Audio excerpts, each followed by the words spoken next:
सामान्य जनतेचा बुलंद आवाज. सत्य पोलीस टाइम्स.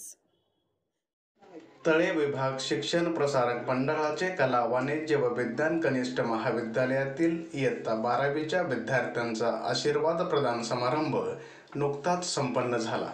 याप्रसंगी संस्थेचे अध्यक्ष श्री चंद्रकांत रोडे, सचिव श्री मंगेश देशमुख, गोमवेदक विद्यामंदिर व कनिष्ठ महाविद्यालयाचे चेअरमन श्री महेंद्र कसबजे, खजिनदार ॲडव्होकेट कौस्तुभ धामनकर, कार्यकारी मंडळाचे सदस्य श्री महादेव बैकर, श्री चंद्रकांत खातू, मेकडे मॅम, कनिष्ठ महाविद्यालयाचे प्रभारी प्राचार्य श्री दिलीप ढाकणे, प्राध्यापक वाले आर.बी., प्राध्यापक पाटील एन.सी., प्राध्यापक डॉक्टर दत्ता कुंटेवाड आदी मान्यवर उपस्थित होते.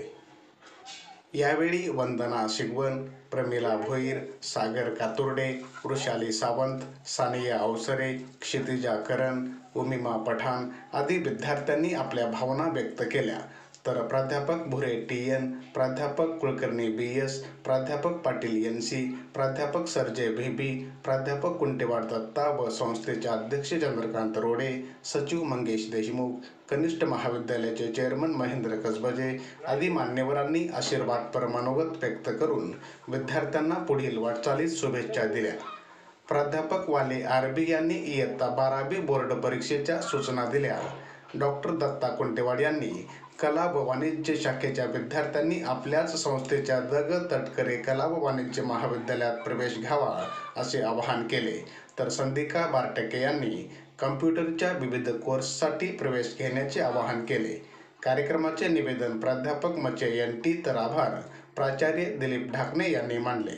यावेळी संस्थेचे पदाधिकारी, कनिष्ठ महाविद्यालयाचे सर्व शिक्षक, शिक्षकेतर कर्मचारी व विद्यार्थी उपस्थित होते. Today we are gathered for here to a farewell day to students that are leaving from this college, and today I am delivering my speech about a farewell day. We all of you know that today is a emotional day for us. So we have the part of this college during the studies, and you have done it with grace. So I come before today with a lot of emotions, and even to usually know that I am not a very emotional man. So this is the we get many lots of memories which shall remain with till my dying day. So we get many experience from this college. So all teachers are always motivated to the students because they have many expectations from the students, but students cannot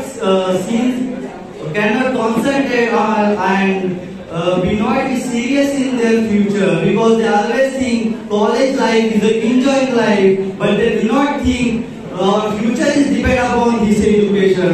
So what is meant by the importance of education? When we leave from this college and some bad situation are in our futures, then we remember that the teachers are giving some instructions about our futures. Then we understand what is meant by the importance of education.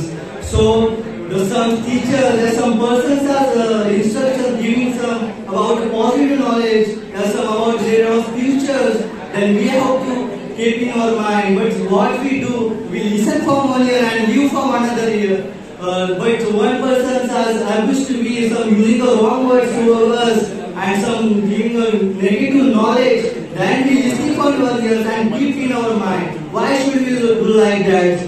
Because we have to make changes in our future, then we have need some positive knowledge, then positive knowledge will be changing our life. So we should know that the important things I will get from this about this batch, that is they always lift each other and help each other to give their best. So you all of you know that we spend many days with our college friends and lots of memories are there. We cannot forget it easily because those days are great for us. They cannot forget easily. So sometimes one person are questioning you, who is your best teacher in your college? Then we suddenly answer them and take us one teacher and say, this is my best teacher. Why should you not answer them? All is my best teacher in my college. Because one plant cannot make a garden.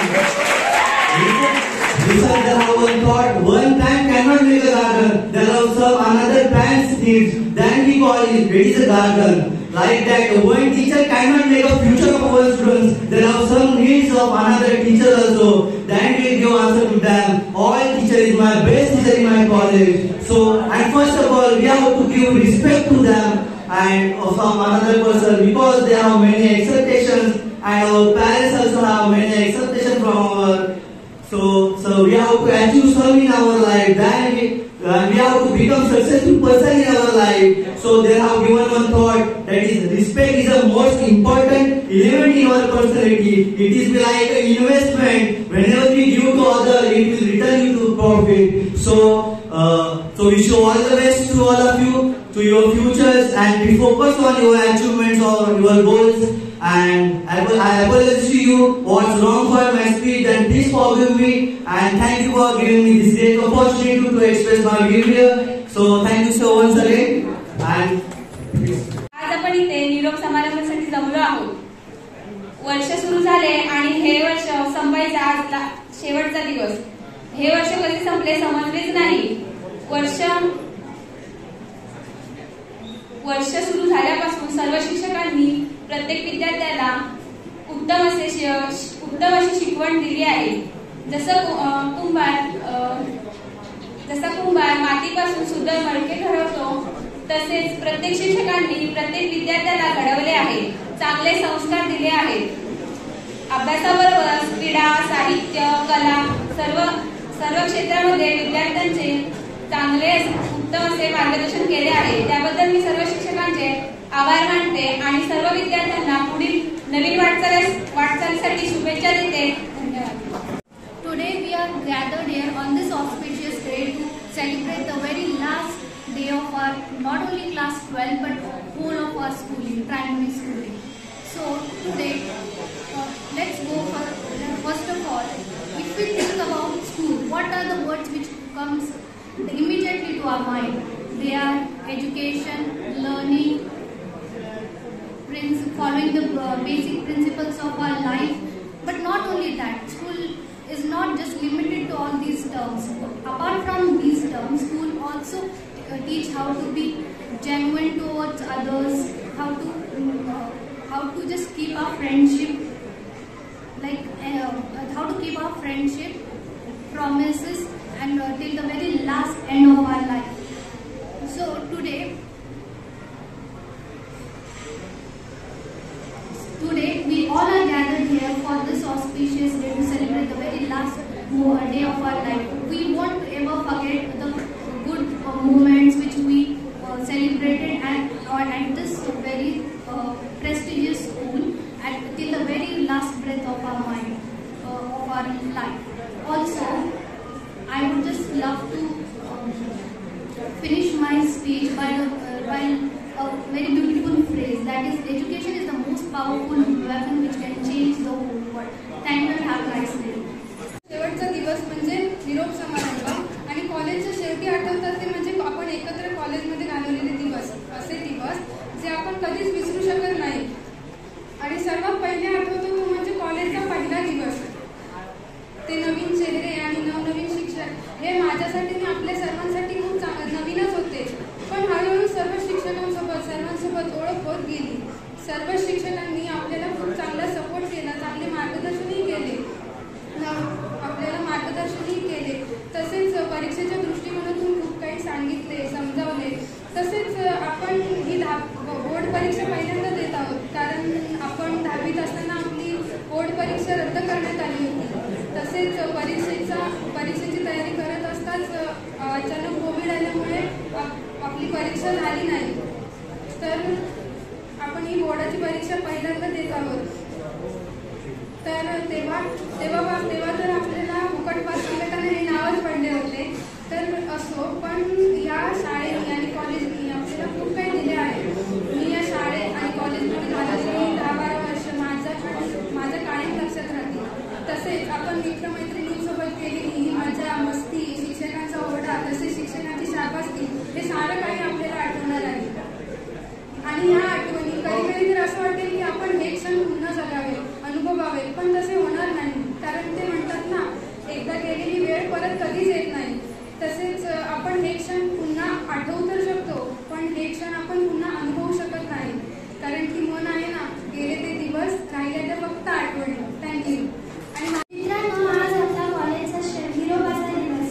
जेव्हा पहिल्यांदा आपण कॉलेजमध्ये आलो होतो तेव्हा कुणाशी ओळख नव्हती. नवीन शिक्षक, नवीन मैत्रिणी, नवीन मित्र, हळूहळू ओळख वाढत गेली आणि पक्के मित्र झाला. तुम्हा सर्वांसोबत घालवलेले प्रत्येक क्षण पुढील आठवण परत येऊ शकत नाही. मला आशा आहे की तुम्ही हे क्षण कधी विसरणार नाही. शिल्पकाराचा शेड दगडापासून सुंदर शिल्प निर्माण करतो, त्याचप्रमाणे येथील शिक्षकांनी आम्हाला घडवले आहे. आम्हाला प्रत्येक गोष्ट समजून सांगितली आहे. आम्हाला समाजात संघर्ष करायला शिकवले आहे.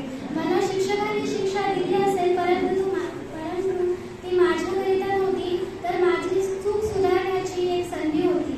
या कॉलेजने मला फक्त अभ्यासाचे विषय न शिकवता समाजात जगायला शिकवले आहे. समाजात जगत असताना अनेक अडचणींना कसे सामोरे जावे हे शिकवले आहे. जर माझ्याकडून कळत न कळत काही चूक झाली असेल तर मला क्षमा करा. सर्व मित्रमैत्रिणींनी ठरवलेले त्यांचे दीर्घकाळ मिळून अशी मी प्रार्थना करते. आणि आज इथे मला बोलण्याची संधी दिल्याबद्दल मी तुम्हा सर्वांचे आभार व्यक्त करते. धन्यवाद. मेरे प्यारे सभी दोस्तों को अस्सलाम वालेकुम और नमस्ते. मेरा नाम उम्मे है. जैसे कि आप सभी जानते हैं, आज हम यहाँ हमारे विदाई का समारोह मना रहे हैं. इस दिन के लिए मैंने हमारे सभी टीचरों के लिए चंद बातें लिखी है.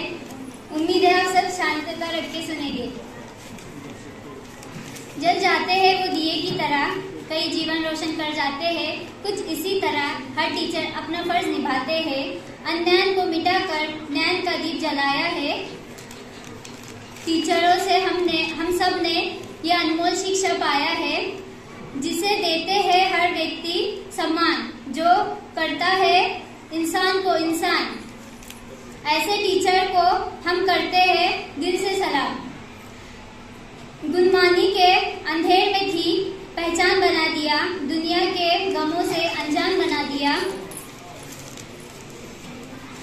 उनकी ऐसी कृपा हुई, टीचरों ने हमें अच्छा इंसान बना दिया.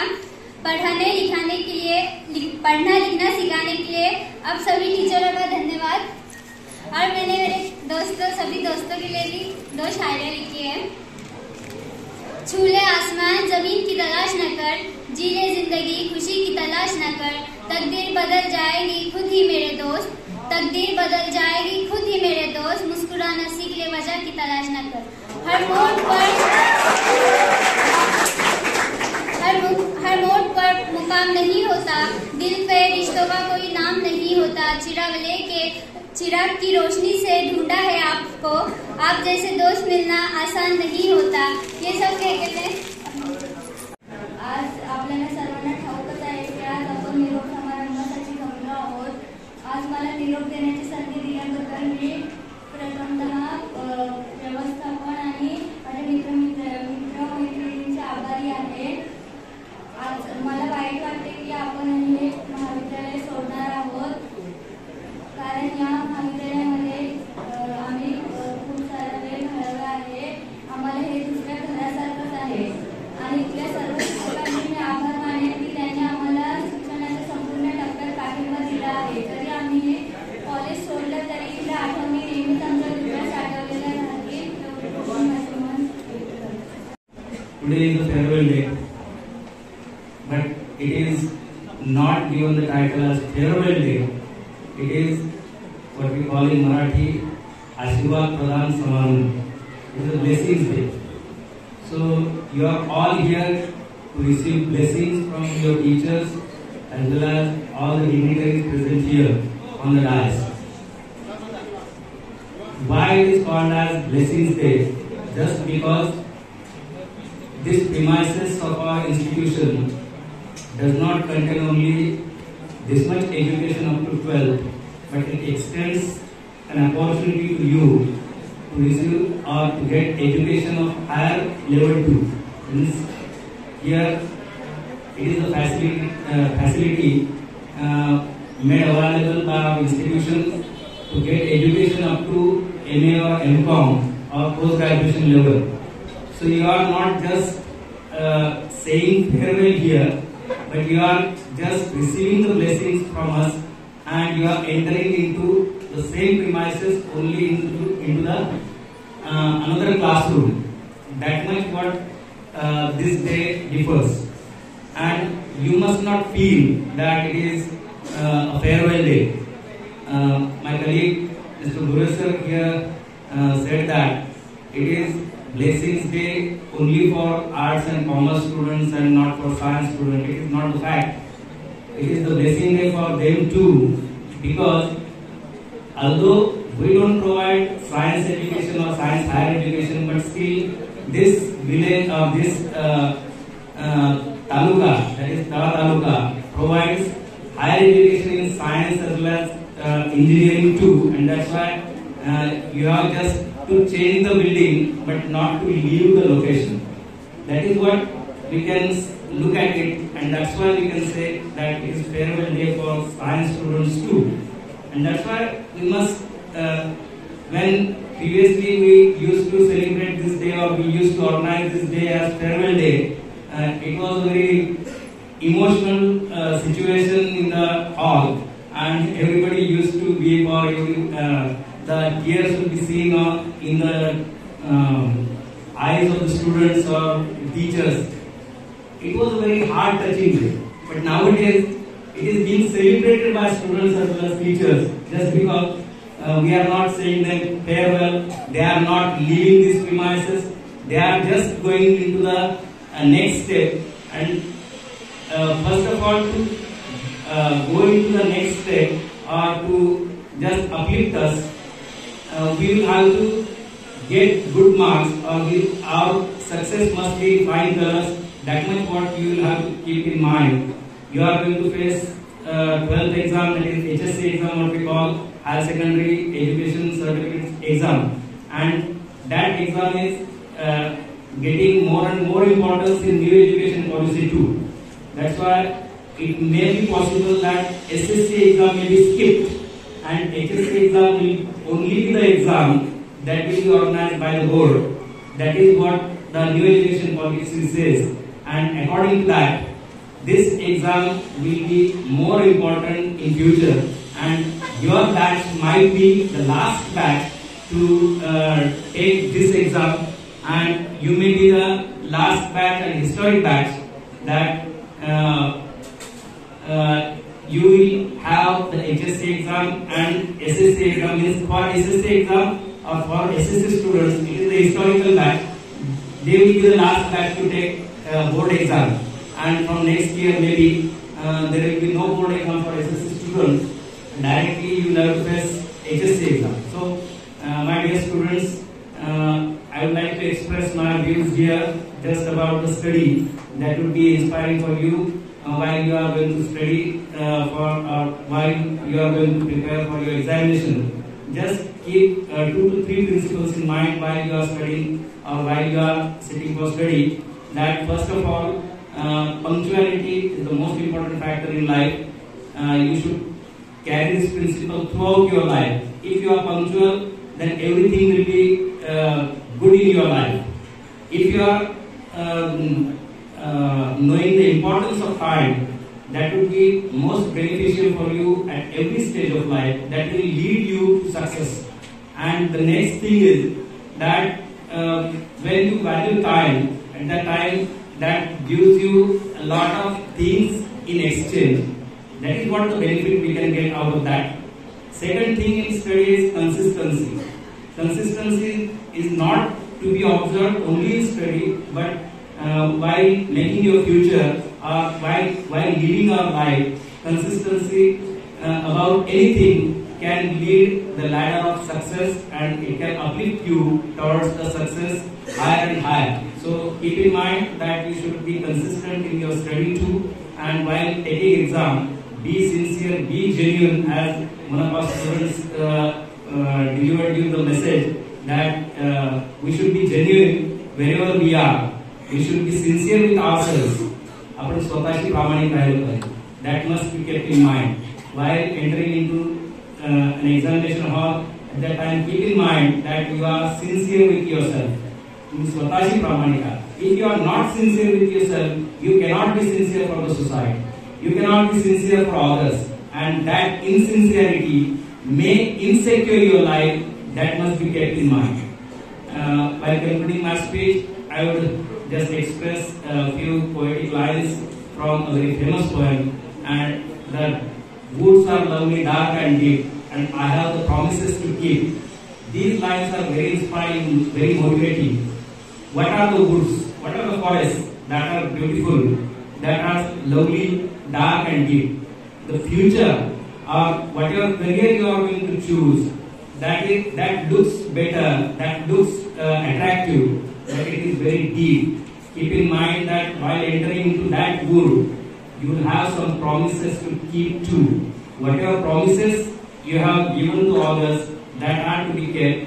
Whatever promises you have given to your teachers, that are to be kept. Whatever promises you have given to your parents, that are to be kept. And always feel responsible to yourself. स्वतःला नेहमी जबाबदार समजा, मी कुठेतरी जबाबदार आहे. Because from the next year or after next year, you are going to be a very responsible person of the society. You are going to be a responsible citizen of this country, because your name might be included into our voters list, and that is what we should feel, that while taking HSC exam, we are going to be a very responsible citizen of this country, and that responsibility lies on my shoulder. That must be the feeling while taking exam. Taking exam is not just to take it and just go out of the class and or go out of the examination hall and forget everything whatever we have studied throughout the year. That much is not the feeling. The feeling must be that some responsibility is to be carried out while going into the examination hall. परीक्षेच्या हॉलमध्ये जाताना काहीतरी जबाबदारी मी पार पाडायला जातो, ही जबाबदारीची जाणीव असणं आवश्यक आहे.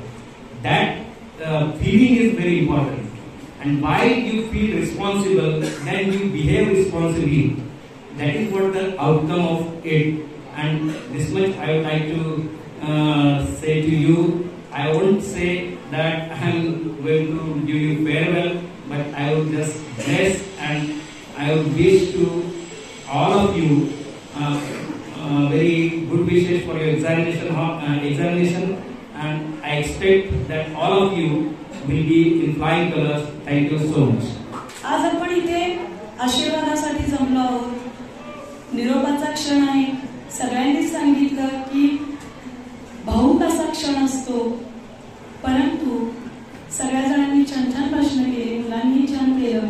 काही जणांना भावनेचा अतिरेक झाल्यामुळे थोडंसं बोलायला थोडं कठीण गेलं, कारण नाही म्हटलं तर निरोपाच्या वेळेला बोलता येत नसतं. मनात खूप भावना उचलून आलेल्या असतात, पण त्या ओठांवरती येणं कठीण असतं. त्यामुळे सगळ्यांनी छान भाषण केली. वर्षभर आपण सांगतच असतो, दरवेळेला कुठल्या ना कुठल्या निमित्तानं मी तुम्हाला काही सांगत असते, सगळे शिक्षक सांगत असतात, पण तरीही मी आज तुम्हाला सांगते की मुलांनो, खूप पुढचं आयुष्य जे आहे, आज तुम्ही फक्त 11वी 12वी करून आता बाहेरच्या जगामध्ये जाणार आहात. खूप मोठी पुढची परिस्थिती, खूप स्पर्धात्मक युग असणार आहे, आणि त्यासाठी आपल्याला केव्हाही तयार असायला हवं. पण यासाठी अथक परिश्रम सगळ्यात महत्वाचं आहे. ते अत्युच्च पातळीचं ध्येय समोर बाळगलं पाहिजे. डॉक्टर कलाम नेहमी म्हणतात की कमी प्रतीचं ध्येय नकोय, अपराध समजा तो, की आपण एखादं कमी ध्येय जर समोर आपल्या ठेवलं असेल तर तो आपला कमीपणा असेल किंवा आपला अपराध असेल. केव्हाही भविष्यामध्ये वाटचाल करत असताना अत्युच्च पातळीचं ध्येय समोर ठेवा, तरच आणि कायम आपल्या मनामध्ये काही स्वप्न जागवा. स्वप्न पहा, झोपेतली स्वप्न नव्हे. स्वप्न कोणतं स्वप्न? स्वप्न आपल्या त्या अच्युत जे ध्येय मनामध्ये ठेवलंय ना, त्यासाठी म्हणून आपल्याला ते स्वप्न बघायचं आहे. लक्षात घ्या, यशाचा मार्ग अगदी असा सरळ जाऊन समोर नसतो कधी. असतो का? यश कधीच समोर नाही दिसत. यश हे लांबच असतं आणि त्यासाठी केव्हाही आपण अथक परिश्रम घेणं गरजेचं असतं. मुलांनो, ऑलिम्पिक स्पर्धा सगळ्यांना माहिती आहे. अपंग मुलांची सुद्धा अशी ऑलिम्पिक असते आणि त्या क्षणी त्या अनेक देशांमधून आलेली ती मुलं, त्यांना राष्ट्रपती भवनामध्ये बोलावण्यात आलं होतं आणि मग त्या राष्ट्रपती भवनामध्ये जमलेली जवळजवळ 1000 मुलं होती आणि त्या 1000 मुलांच्या समोर डॉक्टर कलामांनी एक सुंदरशी अशी त्या क्षणी सुचलेली एक छानशी कविता त्या मुलांना थोडस जिद्द निर्माण होईल आणि म्हणून ती एक सुंदरशी कविता त्यांनी सादर केली त्या मुलांच्या समोर, की मुलांनो, आपल्याला घाबरायचं नाहीये, जिद्दीनं पुढे जायचंय. जिद्दी तर तुम्ही आहातच. आपलं मन हे कठोर हिऱ्यासारखं आहे, कठीण आहे. आपण जिद्दीनं हे खेळ खेळणार आहोत, जिद्द आहे आणि जिद्दीनं यश मिळवणारच आहोत, अशी कविता त्या मुलांच्या समोर डॉक्टर कलामांनी सादर केली. त्या 1000 मुलांमधून एक मुस्तफा नावाचा एक मुलगा उठून उभा राहिला. तो चालत ज्या वेळेला कलामांजवळ आला, त्याला 2 पाय नव्हते. मुलांना कृत्रिम पाय बसवलेले होते आणि त्या 2 कृत्रिम पायानं तो मुलगा त्यांच्याजवळ आला. त्यांनी त्यांना एक चिठ्ठी दिली. कलामांनी ती चिठ्ठी उघडून बघितली. त्याच्यामध्ये धैर्य असा एक शब्द लिहिला होता. पर्शियन भाषेतली कविता होती ती आणि त्याच्यामध्ये त्याचा सारांश मी तुम्हाला सांगते की त्याच्यामध्ये ती धैर्य नावाची कविता, तो मुलगा म्हणतो की मला 2 पाय नाहीये, मला 2 पाय नाहीये, पण मला त्याचं दुःख नाहीये. मी रडणार तर अजिबातच नाही, मी रडणार तर अजिबातच नाहीये, कारण पाय नसल्यामुळे अगदी राजासमोर सुद्धा मला आता झुकायची गरज नाहीये. लक्षात घ्या, ती जीवनाकडे बघण्याचा त्याची ती सकारात्मकता कलामांना खूप भावून गेली.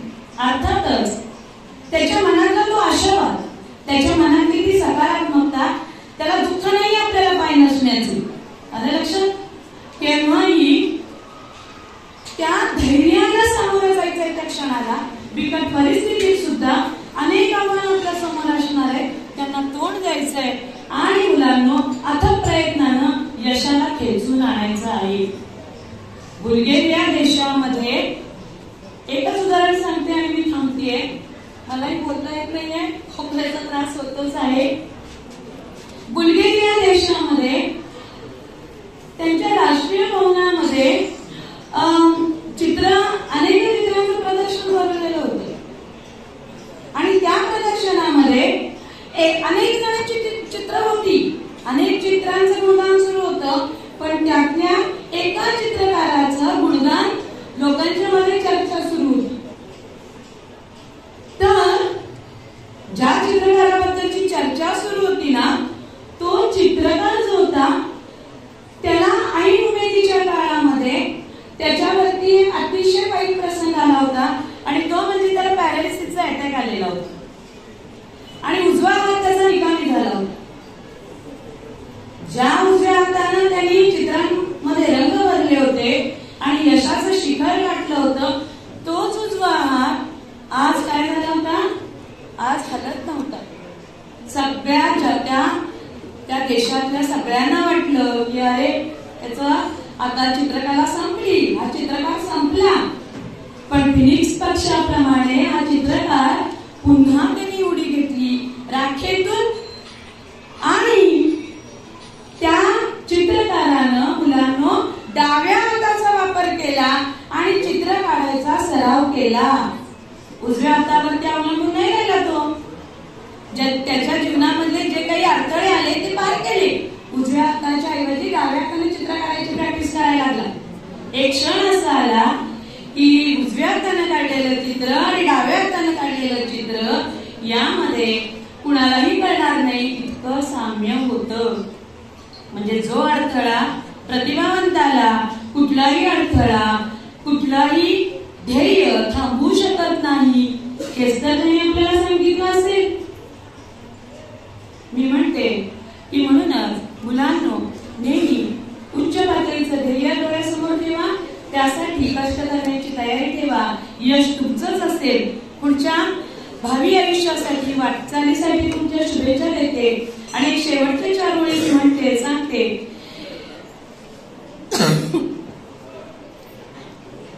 बघा मुलांनो, पिता के द्वारा डाटा हुआ पुत्र, पिता के द्वारा डाटा हुआ पुत्र, गुरु के द्वारा डाटा हुआ शिष्य. पिता के द्वारा डाटा हुआ कौन? पिता के द्वारा डाटा हुआ पुत्र आणि गुरु के द्वारा डाटा हुआ शिष्य और सोनार के द्वारा पीटा गया सोना ये हमेशा ही आभूषण ही कहलाता है. एवढं बोलते आणि मी आपल्या सर्वांचा निरोप घेते. विद्यार्थी मित्रांनो, बऱ्याच विद्यार्थ्यांनी आपल्या मनोगतामध्ये आपल्या भावना व्यक्त केल्या की वर्षभर गेले 2 वर्ष आम्ही अध्यापन केलं आणि तुमचं अध्ययन झालं. ज्याच्यामध्ये काही मुलांनी दिलगिरी व्यक्त केली की आमच्याकडून काही चुका झाल्या असतील तर आम्हाला माफ करा म्हणून. आणि ते बरोबर आहे. तुम्ही त्यावेळी शहाणे नव्हते की वर्षभर काही मुलांनी आम्हाला एवढा त्रास दिलेला आहे की प्रचंड त्रास दिलेला आहे. बऱ्याच वेळेला चेअरमन आदरणीय महेंद्रसिंह कसबे आम्हाला 11 वाजता 12 वाजता रात्री पण फोन करतात की मुलं येतात का, बरोबर त्रास होतात का, त्रास देतात का, मुलं आहेत का सगळे. आणि त्यांनी फोन करायला आम्ही काढलो पाहिजे. बऱ्याच वेळेला चेअरमन सुद्धा तलावावरती, किल्ल्यावरती, स्टँडवर बऱ्याच ठिकाणी त्यांनी पण मुलं हातून आणलेले आहेत. आणि जागरूक चेअरमन म्हणून मी त्यांचा एक उल्लेख करेन. कारण का ते आम्हाला झोपू देत नाही अजिबात. नेहमी सारखाच फोन असतो, मुलं आलेत का वगैरे बरीच चौकशी नेहमी करतात. ते आवडून अपेक्षा मला सांगावं असं वाटतं. मिठागरचे विद्यार्थ्यांना असेल किंवा भार्गवचे विद्यार्थी, मसरा घोसा अशा बऱ्याच गावामध्ये पालक सभा घेऊन तिथले विद्यार्थी आणण्यामध्ये आदरणीय चेअरमन कसबे साहेबांचा मोठा वाटा आहे. बऱ्याच विद्यार्थ्यांनी असे म्हणून आपल्याला व्यक्त केलं की चांगलं शिकवलं वगैरे सगळं ठीक आहे. पण खरं जे स्वप्न आहे तुमच्या आई-वडिलांचं स्वप्न आहे. पहिले गुरु तुमच्या आई-वडील की त्यांचे स्वप्न आहे की आमच्या मुलांना चांगले शिकावं आणि घरावरची कौलं काढून त्या स्लॅब टाकावा आणि आई-वडिलांना सुख समाधान द्यावं ही त्यांची भावना आहे. वर्षभर तुम्हाला आम्ही त्रास दिला असेल, मला मी तर एवढा त्रास दिला मुलांना की बऱ्याच वेळा मुलांना मारलेला आहे, शिक्षा केली. असं कधी कधी वाटतं की मुलं कुठे मला आवडत नंतर भविष्यामध्ये. पण जे काय केलं असेल ते तुमच्याच भवितव्यासाठी केलं असेल, तुमचं चांगलं म्हणून शिक्षा केली असेल, प्रसंगी वाईटही बोललं असेल, तेव्हा ते सगळं सोडून द्या. आणि या निरोपाच्या प्रसंगी सर्व मुलांना मी परीक्षेच्या मनापासून हार्दिक शुभेच्छा देतो. कुठलाही ताण तणाव मनामध्ये घेऊ नका. अगदी खुल्या मनाने परीक्षेला जा. योग्य यश तुम्हाला मिळेल. या संस्थेचं, या कॉलेजचं नाव भविष्यामध्ये उज्ज्वल कराल अशा अपेक्षा व्यक्त करतो आणि पुन्हा एकदा तुम्हाला हार्दिक शुभेच्छा देऊन माझी प्रसंगाने संबोधतो. जय हिंद, जय महाराष्ट्र. आज हा आशीर्वाद प्रदान दिन म्हणून आपण साजरा करतोय. हे केवळ आर्ट आणि कॉमर्सच्या विद्यार्थ्यांसाठी आहे. यासाठी आशीर्वाद पूर्ण देण्यासाठी आपल्याकडे कुंठवाल सर आहे. सिरियलची कुंठवाल सर आपल्याला आशीर्वाद देणार आहे. आणि खऱ्या अर्थाने निरोप समारंभ हा आमच्या सायन्सच्या मुलांचा आहे. आणि आतापर्यंत कालच्या दिवसापर्यंत आम्ही आशीर्वाद दिलाय, आपल्याला भरभरून आशीर्वाद दिलेला आहे. त्यात काही शंका करायचं नाहीये. आता बाकीचं काम तुमचं राहिलेलं आहे. आणि मी संस्थेला असं सांगू इच्छितो की मुलाकडून काही पोचपावती मिळाली आहे.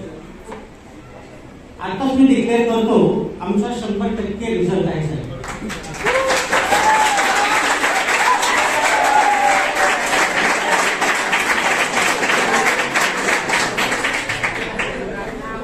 चांगलं वाटलं तुमच्याकडे प्रतिसाद आला. नंतर मला वाटलं मी चालू करतो काय काय असं वाटलं, पण तुम्ही प्रोत्साहन दिला. तर आता आजपासून बरोबर 10व्या दिवशी आपली बोर्डाची एक्झाम आहे.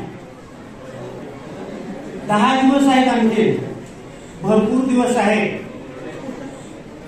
आपण वक्तशीरपणाचं नियोजन जर केलं, या 10 दिवसातही वर्षभरात जेवढे काही अभ्यास केलेला आहे तेवढंच ॲक्वायर करून जर तुम्ही परीक्षा दिला तर भरून तुम्हाला मार्क मिळतील, यश मिळेल, यात वाद नाही. तरी पण काही मुलांना भीती वाटते, कसं होईल, काय होईल. घाबरायचं नाही. वर्षभरात जेवढा आपण अभ्यास केलाय त्याचं नियोजन व्यवस्थित करा आणि आपल्या मनाला आणि विचाराला काबूत ठेवा. विचार आणि मन हे आपल्याला कुठेही घेऊन जातात. कुठेही म्हणजे काय, आपण ठरवाल तसं. एक छोटंसं उदाहरण देतो, गोष्ट सांगतो. एक कुंभार मातीच्या गोळ्यापासून काहीतरी बनवतो. जे मनात विचार आला त्याच चाकावर बनवत असतो. एकदा त्या कुंभाराला वाटलं आपण पान गाडगं बनवावं, सुरई, पाणी साठवण्याचं थंड भांड, आता उन्हाळ्यात त्याची अत्यंत गरज वाटते, तसं बनवावं असं वाटलं.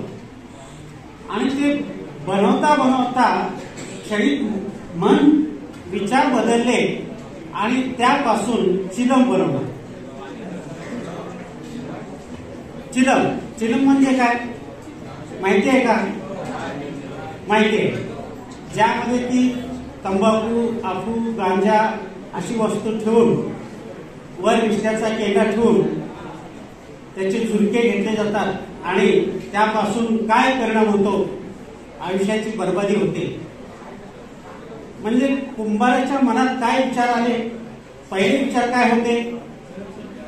सुरई बनायची होती, थंड पाण्याचं गाडगं बनवायचं होतं, मडकं बनवायचं होतं, ज्यापासून की ताणलेल्याची तहान भागून तृप्ती होऊ शकते आणि आत्मशांत होऊ शकतो, असं बनवायचं होतं. पण क्षणिक विचार पालटला आणि कळत नकळत त्याच आकार चिन्हमध्ये झालं, जे की आयुष्यभर विष्णवाच्या केंद्राने भाजून निघतं आणि दुसऱ्याचंही आयुष्य बर्बाद करतो. तर इथे मला कुंभार म्हणजे काय म्हणायचं आहे, तर हे मातीचं गोळं जे बनवलेलं आहे त्याच्यापासून हे जे 2 प्रकार बनलेले आहेत, अशी ही वेळ आहे.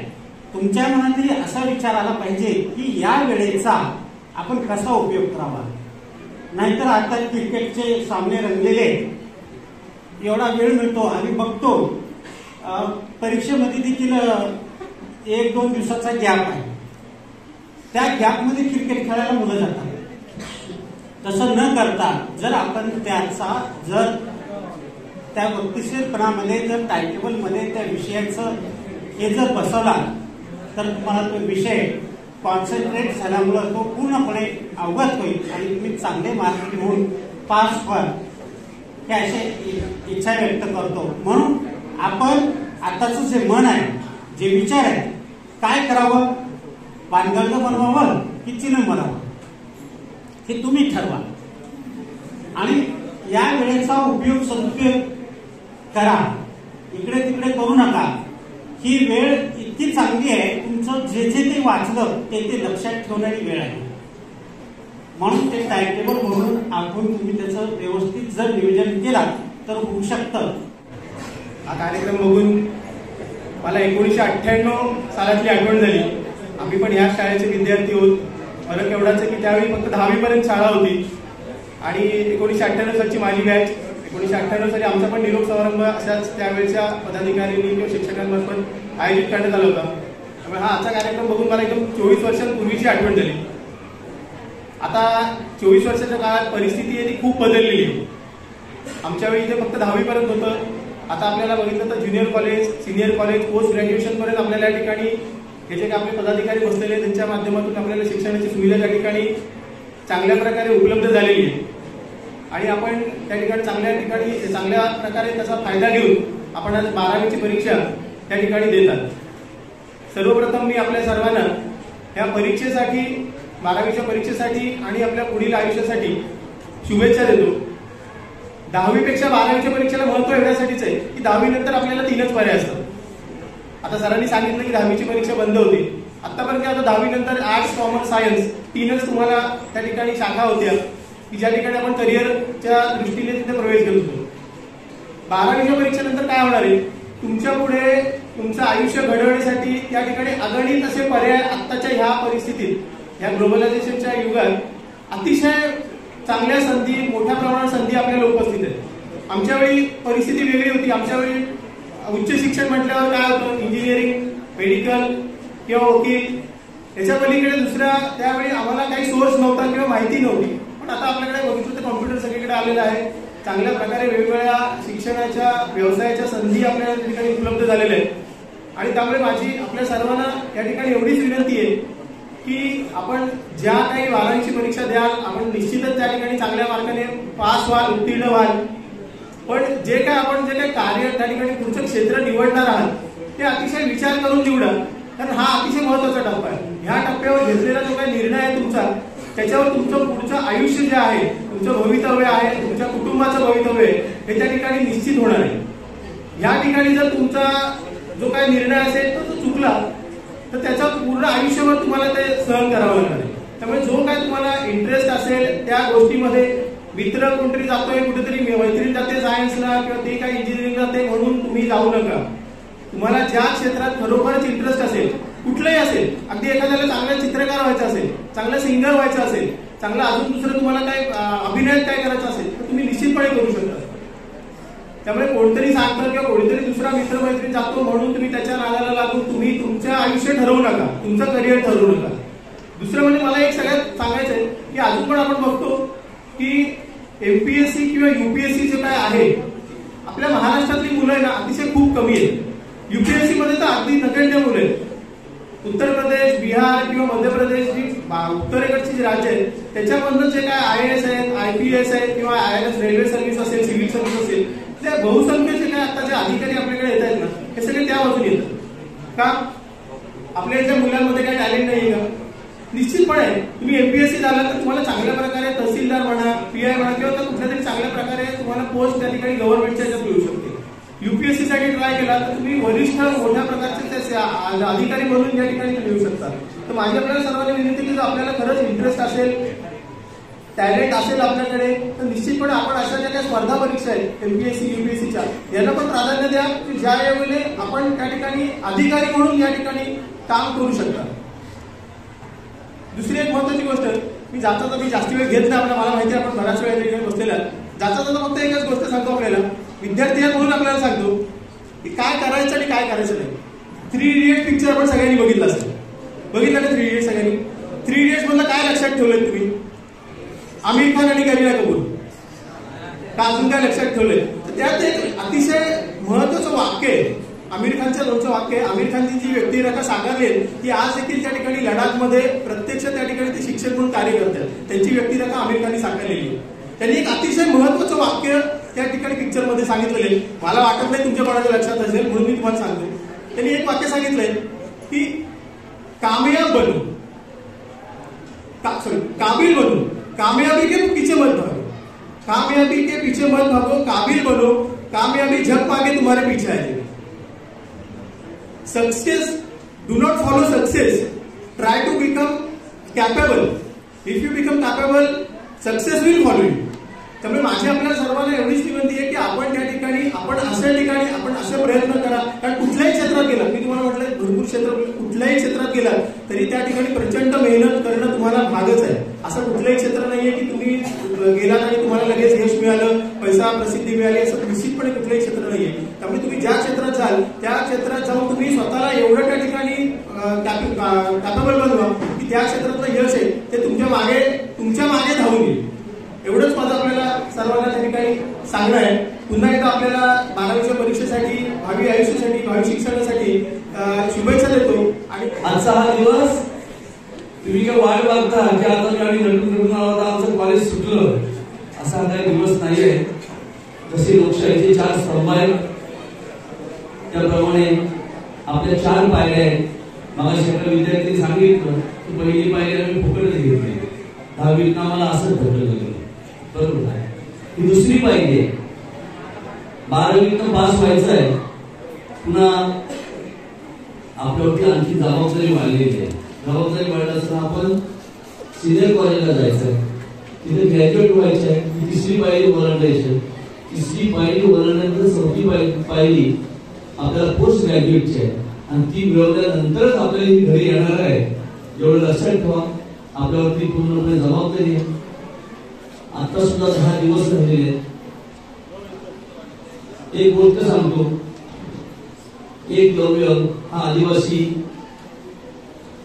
एक रानात फिरत असतो आणि गुरु द्रोण हे धनुर्धरणीमध्ये सर्वश्रेष्ठ असे मानले जाते. जे महाभारतातील कथा आहे.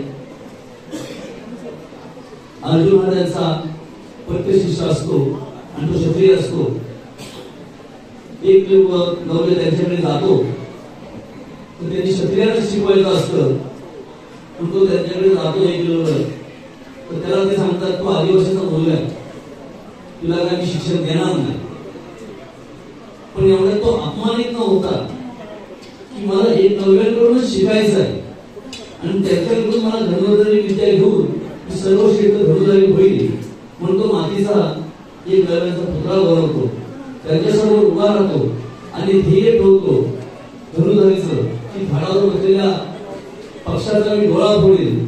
असं करता करता करता तो अर्जुनापेक्षा श्रेष्ठ धनुर्धरी होतो आणि नंतर थोड्या वेळात त्या जंगलातून ते द्रोणाचार्य जात असतात. त्याची ती परीक्षा घेतात. परीक्षा घेत असताना गुरु दक्षिणा तो द्यायला जातो, तर द्रोण म्हणतात की आता मी शिकवलेला माझा अर्जुन याच्यापेक्षा कमी पडतोय म्हणून त्याचा धनुर्धरी करण्याचा अंगठा मागून घेतात. तसं काय आम्ही करणार नाही आहोत, आम्ही तुमचा अंगठा मागणार नाही आहोत. तुमच्यातून प्रत्येक विद्यार्थी हा उज्ज्वल यश मिळून गेलाच पाहिजे असा आम्ही तुम्हाला आशीर्वाद देणार आहोत. मग उदाहरणार्थ खेळामध्ये यश मिळवलेल्यांचा रसाळ असेल, राणे असेल, झेपे असेल, तुम्हाला जे जे जमतंय, तो गायकवाड होता एक खंबोलीचा, ऐका तो, असं यश तुम्ही मिळवा. तुम्ही खेळात करिअर करा, तिथे तुम्हाला यश मिळेल. ज्यांना अभ्यासात जास्त इच्छा आहे, मला शब्द कातुर्डे चांगल्या प्रकारे बोलला, माझ्या समोर तो मला तर असं वाटतो की एमपीएससी करून तो संधी अधिकारी नक्की बनेल असं मी त्याला आशीर्वाद देतो. यश नक्कीच तुम्हाला मिळेल. आणि ती तुम्हाला आज सूचना देतो की तुम्हाला मी जिथे जिथे भेटत होता तो विचार होतो, सगळं दमदाटी करत होतो की मी तुमच्या वडिलांच्या सारखी भूमिका, तुमच्या वडिलांची भूमिका बजावत होतो, ते तुमच्या भल्यासाठी होतं.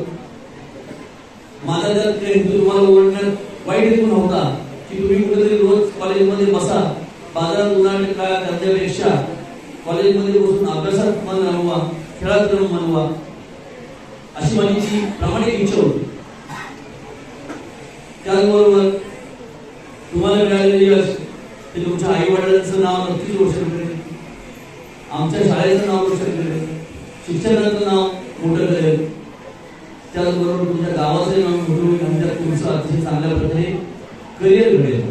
तर तुम्हाला असा आशीर्वाद देतो की 100% आर्ट्स, कॉमर्स आणि सायन्सचा निकाल त्या गौरव लागेल अशा मला माझे 2 शब्द पूर्ण जय जय महाराज. आज तुमच्या आयुष्यातला एक महत्वाचा क्षण म्हणजे तुमचं शालेय शिक्षण हे संपून आज तुम्ही परीक्षा दिल्यानंतर तुम्ही एका दुसऱ्या टप्प्यात, शैक्षणिक टप्प्यात, दुसऱ्या टप्प्यात प्रवेश करणार आहात.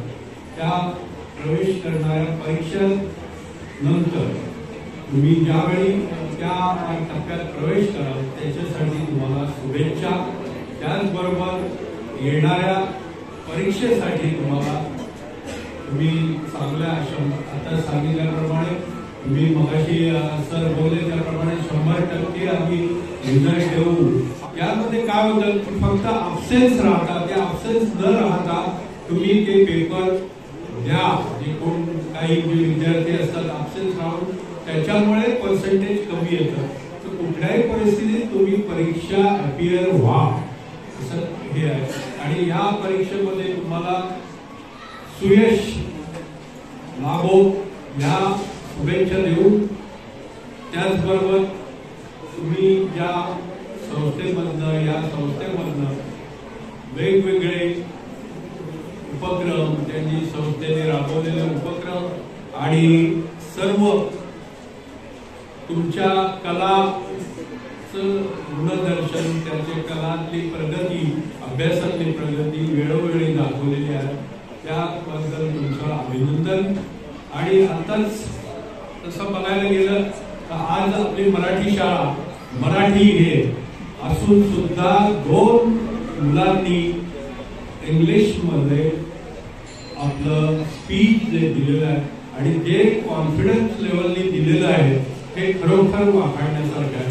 अशा पद्धतीने तुम्ही हे वक्तृत्व हे जे आहे हे वक्तृत्व तुम्ही तुमचं वाढवायला पाहिजे, जेणेकरून तुम्ही मनातली भीती पुढच्या आयुष्यामध्ये तुम्ही निर्भीडपणे ही तुमचे विचार, तुमच्या काही गोष्टी ज्या असतील त्या निर्भीडपणे समोर आणायला कुठल्याही परिस्थितीत घाबरू नका. याबरोबर आता सांगताना तुमची आता ही परीक्षा फेब्रुवारीला चालू होते, मार्चमध्ये तुमची परीक्षा पूर्ण होते. आता मार्चमध्ये पूर्ण साधारण मला वाटतं 20 मार्चच्या दरम्यान ही परीक्षा पूर्ण होते. तर ही परीक्षा पूर्ण झाल्यानंतर तुम्हाला काय काय करायचंय, परीक्षा पूर्ण झाल्यानंतर एक 8 दिवस रिलॅक्सेशन करा.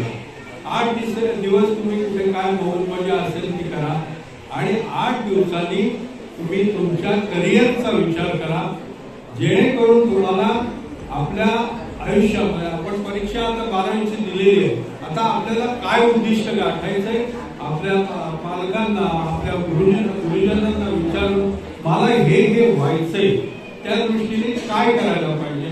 या पुढच्या सगळ्या स्पर्धांना म्हणजे परीक्षांना सीईटी, नीट, टीईटी वगैरे अशा वेगवेगळ्या हे आहेत परीक्षा द्यायला लागणार, तेव्हा तुम्हाला पुढचे प्रवेश मिळणार आहे. तर त्या दृष्टीने ते मार्गदर्शन घ्या आणि ते क्लासेस चालू करा. त्याचबरोबर मला असं एक सांगायचं वाटतं की आयुष्यामध्ये आता पुढच्या आयुष्यामध्ये तुम्हाला प्रत्येक ठिकाणी कॉम्प्युटरची गरज लागणार आहे. तर त्या दृष्टीने तुम्ही कॉम्प्युटरचे कोर्सेस केले नसतील तर त्या दृष्टीने कॉम्प्युटरचे आपल्या इथे 23 कोर्सेस चालू आहेत संस्थेमध्ये. त्या कॉम्प्युटर्स वेगवेगळे आहेत. त्या वेगवेगळ्या ह्याच्यात तुम्ही टाइमपास म्हणून जा, 1 तासाचा 2 तासाचा टाइमपास म्हणून तुम्ही या आणि बसा आणि कॉम्प्युटर कोर्सेस तिथे करा. एवढंच माझं तुम्हाला सांगणं आहे की त्या वेळ जो पुढचा एप्रिल मेचा वेळ जो आहे, रिझल्ट लागेपर्यंत तुम्हाला 3 महिने आहेत. त्या 3 महिन्यात तुम्ही कॉम्प्युटरचे वेगवेगळे कोर्स करा. 10 दिवसांनी होणाऱ्या परीक्षेसाठी हार्दिक शुभेच्छा देतो. आणि मगाशी जाहीर झाल्याप्रमाणे किंवा सरांनी खात्री पण दिलेली आहे की आपल्या लेखक सुद्धा जवळजवळ 100% लागू शकतो, असं आपली तयारी झाली. तुम्ही चांगली तयारी केलेली असेल, पण जर चांगली तयारी केलेली असेल तरी सुद्धा पुढचे 10 दिवस आपण सिन्सिअर राहू, आपण गांभीर्याने घेऊ. पुढचे 10 दिवस म्हणजे परीक्षा सुरू होणारे 10 दिवस आपण जास्तीत जास्त अभ्यास करावा. पण पेपर सुरू झाल्यानंतर परत तुम्हाला 10-15 दिवस असतात, म्हणजे एक गॅप जो मिळतो ते 8-10 दिवस तुम्हाला मिळत असतात. त्या पिरियडमध्ये सुद्धा, त्या वेळेमध्ये सुद्धा आपण कॉन्सन्ट्रेट आपलं लूज न होऊन देत आहे. एखादा पेपर कदाचित थोडाफार इकडे तिकडे झाला असला तरी दुसऱ्या पेपरला तो कॉन्फिडन्स आपण लूज न होऊन देता आपण आपल्याला यश मिळवायचं, चांगलं यश मिळवायचं आहे. ह्या दृष्टिकोनातून आपली सर्वांची प्रयत्न असावी.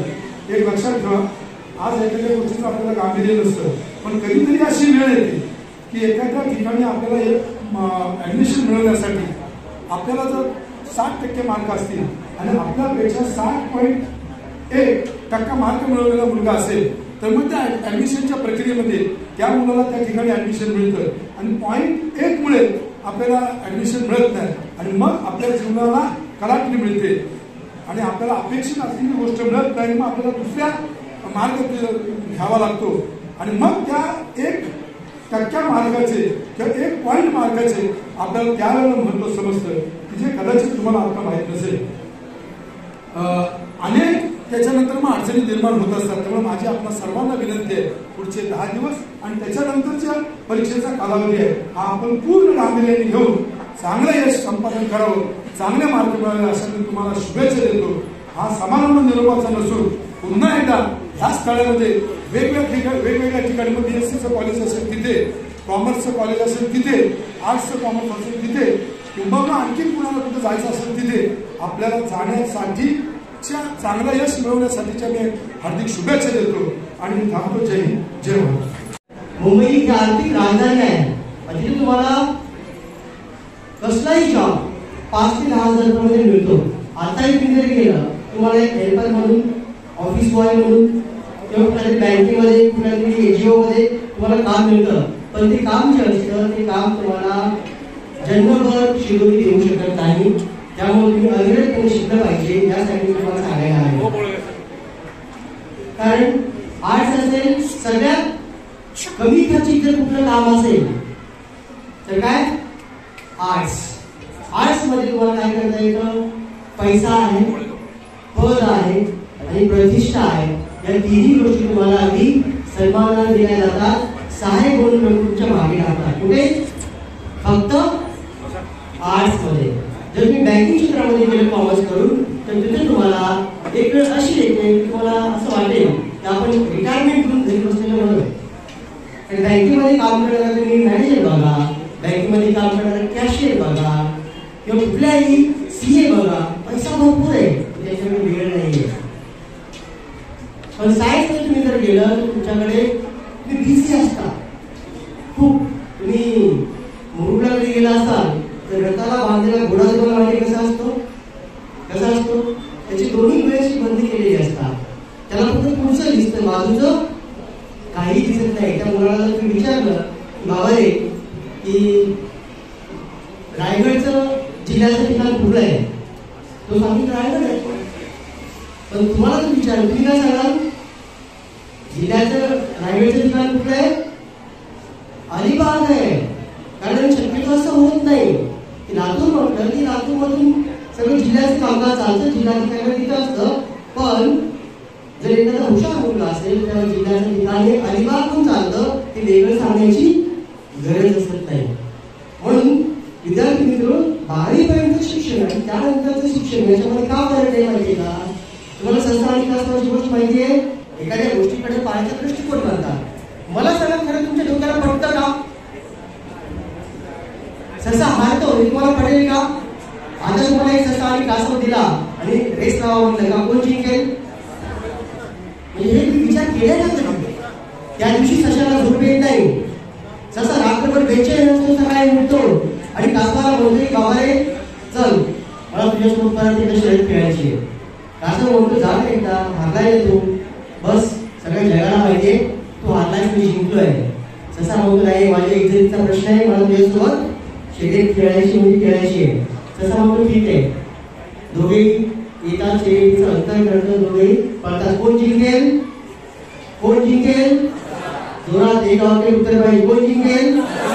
कारण तो चूक पुन्हा करेल का? नाही करणार, झोपणार नाही तो. परत दुसऱ्या दिवशी कासव येतो, तोही म्हणतो की बाबा रे मला तुझ्यासोबत पुन्हा एकदा शर्यत खेळायची आहे. ससा म्हणतो अरे तू रात्री 12 वाजता ये, मी तुझ्यासोबत शर्यतीला कधीही तयार आहे. पण कासव म्हणतो नाही, यावेळेस मी शर्यतीचा जो काही मार्ग आहे तो मी निवडणार आहे. ससा म्हणतो ठीक आहे, काही हरकत नाही.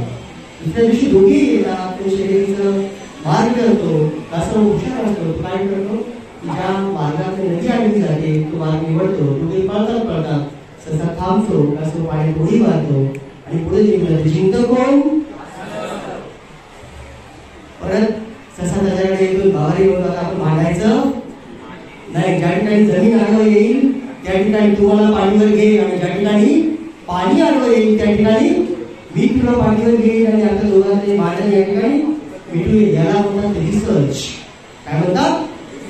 संशोधन. एखाद्या गोष्टीकडं एखादी गोष्ट आपल्यासाठी वाटते क्षुल्लक आहे, क्षुल्लक, पण ती गोष्ट खरोखर क्षुल्लक असते का?